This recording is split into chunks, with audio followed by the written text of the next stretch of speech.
Hello, my name is Steve. And I'm David. This is episode 17 of Weekly Ranma. This week, on the remake of Ranma 1/2, we find out that there is a contest for the shopping district of their neighborhood, where a bunch of the restaurants participate against each other in a foot race to see who is the best delivery girl. At this point, Akane is pretty much the preeminent champion of the contest for the past couple of years. Everyone is trying to placate her in order to convince her to represent them in the race. Ranma ends up getting involved as well as girl type form because the winner will get a year's supply of food from said restaurant that they represent. Two people that are part of the committee are also seen talking with Kuno, trying to convince the Cat Cafe Chinese restaurant to get involved as well. Kuno is open to the idea and trusting the abilities of her great-granddaughter, Shampoo. So the day of the race starts. We've got Akane, the previous winner, Ranma, and Shampoo all competing against each other and all the other participants for the different restaurants. This area's got a lot of restaurants, given the fact that the field was a couple hundred people, maybe? Yeah. There was a lot of people. But who am I to say? Tokyo is known for dining. Prior to the start of the race, Kuno, being the weirdo that he is, gave both of them an ultimatum to be the ones to decide who he would choose to date because he can't make the decision himself. He told them that whoever gets to his house first on a specific day and time will be the one he dates. So obviously, the randomized ending place for the race is the Kuno estate, unknown to Akane and Ranma, who have brushed off Kuno's weirdness in favor of something more constructive with their time. So the race starts, and everything's chaotic.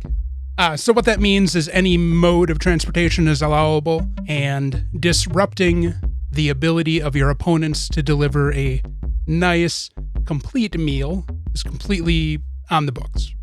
So the girls are fighting, gets pretty heated, and they're pretty much at a standstill. And they all arrive at the Kuno residence at the same time. So the organizers of the race decide to do a sudden death challenge. Whoever of the three girls will succeed in having Kuno eat the food first will be the true winner. Lots of back and forth, a couple of different changes between Ranma and Shampoo, and ultimately girl-type Ranma is able to get Kuno to eat her swampy bowl of ramen. And she is crowned Miss Martial Arts Delivery Girl Champion, or whatever the true title is. That's essentially the episode. So in the original adaptation of the anime, this was significantly different, because in that version, we were presented with a random fiancé of Ranma's that was done in a moment of desperation by Genma when Ranma was still a baby, and he came across a gentleman with his daughter in the wilderness cooking food, and Genma was starving because he doesn't know how to truly keep himself alive. So in exchange for some food that the guy was making, he offered to have Ranma marry the guy's daughter. So, skip ahead like 15 years later, daughter shows up with her father, and they're looking to claim Ranma as the heir to his fortune, whatever.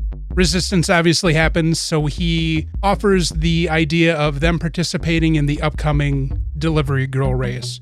And so it's initially the new girl versus Akane, and then Akane is getting her butt kicked by the new girl as they're nearing the finish of the race. So Ranma decides to jump in as a stand-in by changing into girl-type Ranma, and Akane ends up limping her way to victory.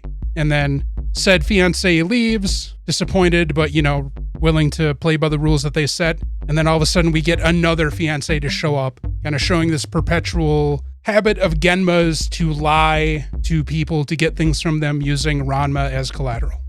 I never liked that episode, and for me it set a precedent of a lot of bad story arcs in the original Ranma. I did, however, enjoy this version, which obviously is going to be more in line with how it happens in the manga. I think it was last week I said I was dreading this episode coming up, and I'm very pleased to say that dread was unfounded. If only I knew better. But hey. If only you had read the manga. A lot of people are saying that to me, but that's fair. I'll get to it eventually. It's been out for like 30, 40 years. Yeah, something like that. Older than I have been alive. Yes, it is. The anime has been out longer than you've been alive. Truth.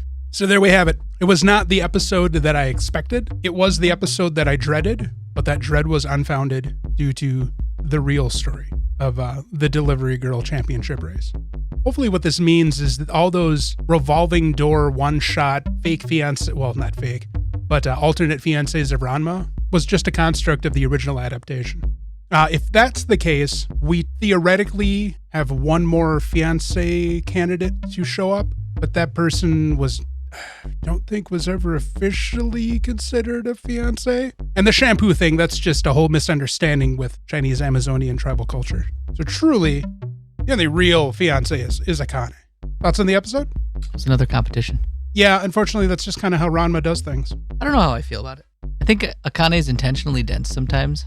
Like when she was wondering why Ranma was stopping Shampoo from being sprayed with water, it's because he's afraid of cats. You've known this. Oh, are you talking about in Kuno's hidden lair? Yeah. No.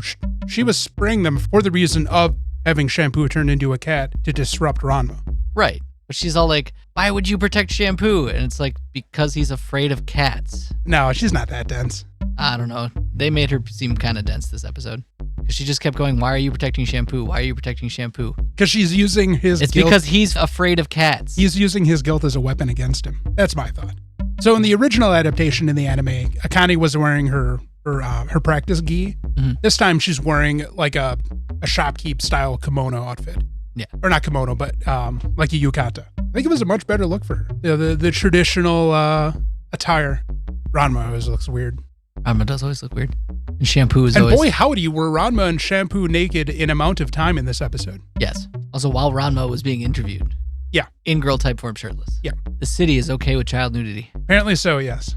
Nudity is less of a concern in Japanese society than it is in American society. So Kuno is an idiot. Yes. Kuno is very dumb. I love when Shampoo's like, he doesn't understand that they're both the same person. Half the city doesn't realize that.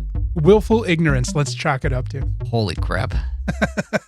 What happened to Ranma? I like that they're not really leaning into that aspect of the comedy as much either, because that gets boring really quickly. If every single problem that Ranma is going to run into relates to him hiding the fact that he transforms from everybody around him, that gets really dull really fast. Yeah. It existed a little bit in the original adaptation, but I don't think it was ever present, if I remember correctly. It wasn't a huge thing. It would just pop up every once in a while, but it has really not popped up at all here. Yeah. I think as we've seen, he's tried to show Kuno that he transforms, and Kuno is just too dumb to realize what's going on. He would much rather believe in fantastical, abilities to swap places with somebody else. Something is blocking him from accepting that the pigtailed girl is his current greatest rival. He just... What is that called? It's self-preservation. Yeah. Yeah. Mental health issues. His subconsciousness is trying to protect him from realizing the fact that he wants to bed his rival. Gross. As the discussions in the internet have waged since the 90s, what would happen if Ranma got pregnant? Oh, God. I mean, Is it possible? I don't know. If it is, what then? You sleep with Ranma? Does that make you gay? Nah. Nah. Not at all. Hey, we got Peach on for a minute. We did get Peach on for a We minute. didn't get Ryoga, though. I have no idea what the next episode is going to be, but I can't wait. I just like when Kuno was... Bombarded their breakfast. Yeah, being pushy, and then Peach-on bit his finger. Yeah. All right. Well, thanks for listening. And don't forget to check out the Wednesday episodes of the podcast, Anime Plus, where we are currently reviewing the compilation movies of the main storyline for the Universal Century of Gundam. This week, we dropped an episode talking about the first compilation movie for Zeta Gundam. Other than that, don't forget to like and subscribe, hit that bell so you get notified when new episodes drop, and come harass us on our socials, which are listed below. We'll check you next time. Thanks again.